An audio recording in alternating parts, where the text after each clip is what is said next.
.com que está ocurriendo en este momento. Sergio Massa prometió medidas para aspirar pesos y reducir la inflación. El ministro dijo que la forma en la que se combatió la pandemia del COVID-19 generó un exceso de circulante que buscará recuperar. Y hay dudas entre los economistas. Bueno, sí, claramente que hay dudas entre los economistas porque son trillones de pesos. No va a ser fácil esa tarea para el ministro. No va a ser fácil. Y en el medio, la verdad es que a todos nos preocupa la inflación. Y yo me pregunto, ¿cómo hacemos, no, para llevar adelante esto, para convivir con, por ejemplo, los problemas económicos, ¿no?, que tenemos en la Argentina? Y a mí me encanta hablar de todo esto con José Abadi, médico, psiquiatra, psicoanalista y una persona que siempre nos hace reflexionar tanto y sacarle sobre todo el lado luminoso a la vida. José, un placer tenerte nuevamente con nosotros aquí, que hacía mucho no te teníamos. ¿Cómo estás? Bien, gracias. ¿Cómo estás vos? ¿Cómo estás, Guada? ¿Qué tal, José? ¿Cómo estás? Bien, muy bien. Recién Guada nos contaba, ¿no? Bueno, noticias económicas. No queremos hablar de economía, pero sí, por supuesto, de cómo hacer para enfrentar, ¿no?, estas situaciones económicas. Porque la realidad es que vivimos en un país que es un poco hostil en materia económica. Y digo, ¿cómo nos afecta eso? Vivimos... ¿Qué tan estresados, no, estamos justamente por la economía y por las circunstancias, ¿no?, que nos toca vivir como país? Claro, como vos dijiste, vivir en un país con inflación, convivir se hace difícil cuando el vivir cotidiano tiene tantos estímulos negativos, ¿no? Es decir, Claro. la inflación no es un problema de números para nuestra psicología, para nuestra alma, un problema de tasas de interés o de cantidad de cotización del dólar. Para nuestra mente, para nuestra alma, para nuestro vivir cotidiano, el problema económico es seguridad, es posibilidad de proyectar, Claro. es tranquilidad por los hijos, es una vivencia de justicia con el esfuerzo que uno Claro. hace y lo que piensa que merece. Yo creo que la situación actual, obviamente, es una situación de enorme tensión. Vos lo definiste bien, estrés, es la palabra. Vivimos estresados. Y ojo, el estrés no es una palabra más, ¿eh? Es una enfermedad. Claro. Eh, Nos genera un desequilibrio, Claro. pone más defensas en una intensidad innecesaria y no adecuada. Nos hace Entonces, enfermar, ¿no? bueno, es estar enfermo, no es que nos hace enfermar. Claro. Es cierto que genera un cuadro general donde se hace pasible el individuo de tener más enfermedades. Estoy de acuerdo, pero en sí misma también es Es una una enfermedad patología. en sí misma. Y Esta ojo, última porque semana se difundió un trabajo, un informe hecho por la Facultad de Psicología de la UBA, en donde había una nube de palabras. Le preguntaban a la gente, preguntas abiertas, cómo se sentían, y la gran mayoría, pero así de forma contundente, las palabras más grandes eran incertidumbre, desesperación, Qué fuerte. preocupación. ¿Cómo se sale de ese estado? Porque la economía en el corto plazo no va a mejorar demasiado. ¿Cómo se sale yo creo de que una situación así de desesperanza? Yo creo que es importante que le pongamos significado a estas palabras que mencionaste importantes, Guada. Es decir, cuando nosotros hablamos de incertidumbre, estamos hablando de miedo. Pongamos la palabra correcta. Miedo, eso desconocido que no sabemos, eso imprevisible de más, porque no podemos pedir los seres humanos que una previsibilidad no es inherente a nuestra condición de personas, pero sí podemos pedir una cantidad de un porcentaje de probabilidades posibles. Y eso no lo tenemos. Entonces, eso incierto genera un miedo. Y el miedo puede crecer y puede llevar a la desesperanza, que es la incapacidad para activamente producir situaciones que me permitan esperar algo. No es ilusión, por eso lo pongo a la esperanza como algo activo. Entonces, aquello que muevo para que pueda esperar algo. Y si esto fracasa, llegamos a la última palabra, que es la que vos acabas de decir, la desesperación. La desesperación es un estado crítico en la cual la angustia es enorme, la imprevisibilidad nos lleva a una desconfianza que nos irrita, nos pone violentos, nos deprime, porque tenemos como cuadros, en el mundo en general, pero en nuestro país tan fuerte en este momento, a la ansiedad, la angustia, el panic attack y la depresión como cuadros patológicos que vemos tan a menudo en las consultas. Claro. Bueno, Sí, tal cual. ¿podemos suponer un individuo ajeno a su contexto? No.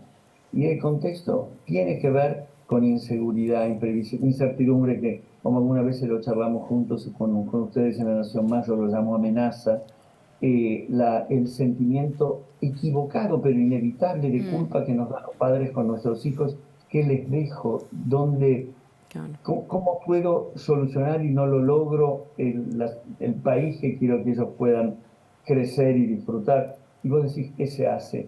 Acá es muy importante, cuando uno piensa en soluciones, cómo se pone en marcha una cura? Haciendo un diagnóstico adecuado, tomando las medidas necesarias y cumpliéndolas. Claro. Para eso es necesario que la persona que hizo el diagnóstico adecuado sepa de qué se trata, tenga la capacidad de dirigir un tratamiento y tenga la tenacidad y la posibilidad de brindar la confianza en aquel que lo sigue. Una de las cosas que curan es también, o que permite que la curación se lleve adelante en el plano de lo psíquico y de lo orgánico, es confiar en la persona que te atiende. Claro. Acá en el caso de la política es ¿quiénes son aquellas personas que nosotros nos sentimos representados? Que hablan aquellas palabras o son eco de nuestras palabras.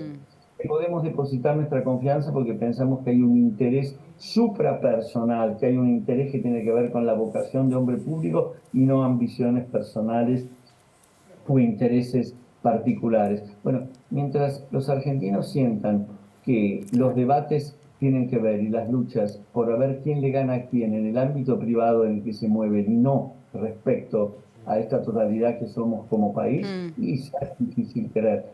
Pero también nos lleva a pensar qué es lo necesario. Bueno, aquello que te acabo de denunciar ahora, ¿no? Sí, yo ayer reflexionaba en el medio de todo este caos, ¿no? Cómo también tenemos la necesidad de buscar buenas noticias, ¿no? Y digo, ¿por qué reflexionaba ayer esto? Porque ayer se cumplieron 2 meses de que Argentina ganó la Copa del Mundo. Claro. Y las redes sociales explotaban, me incluyo, yo también. Sí, ¿no? sí, claro. Sí, vamos a el estar festejando recuerdo todos de los volver meses, a ¿no? festejar, ¿no? Ese momento hermoso, lindo que vivimos de la tercera, ¿no? Y digo, ¿cómo esta necesidad siempre de buscar? Bueno, vivimos en el medio de un caos, inflación, crisis económica, y buscamos eso, ¿no? El ir a Sí, tener algo, buenos recuerdos. algo ¿no? que festejar, ¿no? Exacto, algo que festejar. Y yo me quedo pensando en esos días de diciembre, ¿no? De la gente compartiendo en la calle. ¿Qué podemos sacar de eso, ¿no? Para la vida. Es muy importante porque tiene que ver con el optimismo, lo que vos hablas, ¿sabes? Lo que las dos dicen. Yo soy muy partidario de una expresión que usé que tuvo bastante repercusión en los medios, que es que lo que necesitamos es optimismo lúcido, no optimismo ingenuo que tiene que ver con la ilusión que parece la tontería. El optimismo lúcido, por supuesto que necesita recibir buenas noticias y darlas, pero ¿sabés también con qué está ligado el optimismo lúcido? Con salir de una prisión en que muchas veces quedamos por las circunstancias que acabo de comentarte que vivimos, que es la de la inevitabilidad del destino desafortunado. Una de las cosas que pasan y que tienen que ver con los cuadros depresivos que vemos muy a menudo, es que mucha gente siente como que no hay salida. Claro. Como que no hay salida no porque no se han hecho las cosas como corresponde con las personas que corresponden y las medidas que corresponden. No hay salida porque este es nuestro destino. No tiene que ver con nosotros, no tiene que ver con lo que elegimos, hacemos, retrucamos, refutamos. Claro. Y no, sí. El destino no tiene una cara. Pero ¿y cómo se sale de ese estado? Porque uno no puede obligarse a ser optimista si no le sale, ¿no? No, uno no puede, o por supuesto, y caer menos aún en el optimismo ingenuo que nos lleva a mirar las cosas a través de la ilusión y que por supuesto produce decepciones que nos producen rabia y nos producen depresión.